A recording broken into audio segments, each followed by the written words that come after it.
Many people would wonder, not only across Europe but also in this country, that given the kind of image problem Islam had across Europe, what compelled you towards Islam?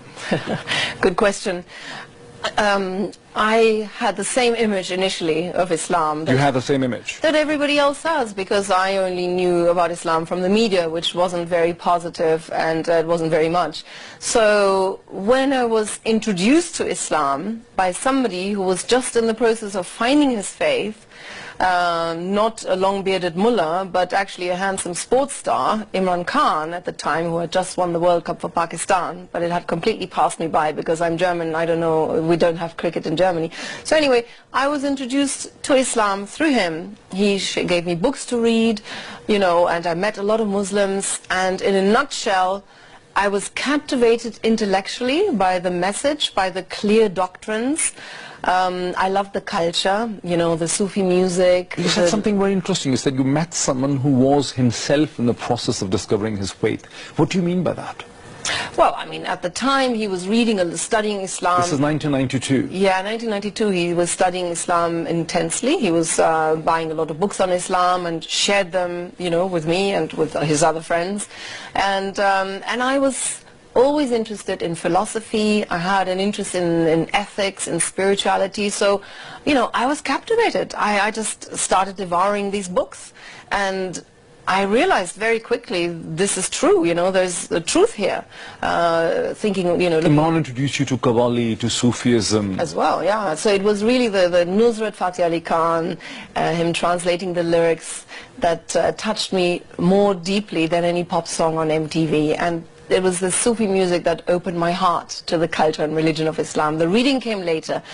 I was also touched by the Pakistanis I met, you know, by the people, his friends, and the volunteers who helped to build this cancer hospital in Lahore, you know, where the poor people would be treated for free.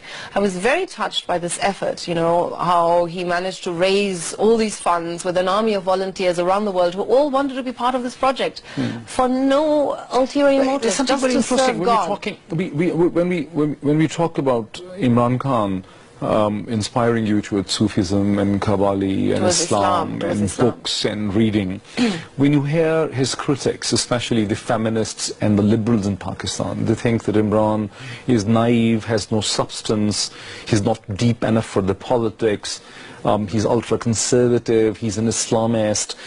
You are presenting him as someone who is deep and substantial, looking for truth and meaning in life. Isn't this a sharp contrast to I don't know how well these feminists know him, but you know, I have had the pleasure, you could say, or the fortune of having you know, acquainted him as a friend for a number of years in London when he was still there, and that is what my experience was. You know, he was a seeker of the truth. So you think that Imran had a deeper side to his personality, a philosophical side to his personality? Absolutely, of course.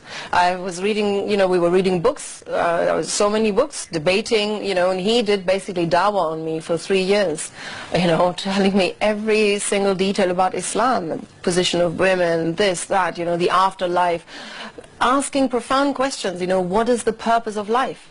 I was an MTV presenter when I met him, you know, I was interviewing rock stars for a living, hosting massive music shows, you know, I lived a life very far from religion, but suddenly being challenged with these very profound questions, you know, why are we here on earth, where are we going, where do we come from, purpose of life.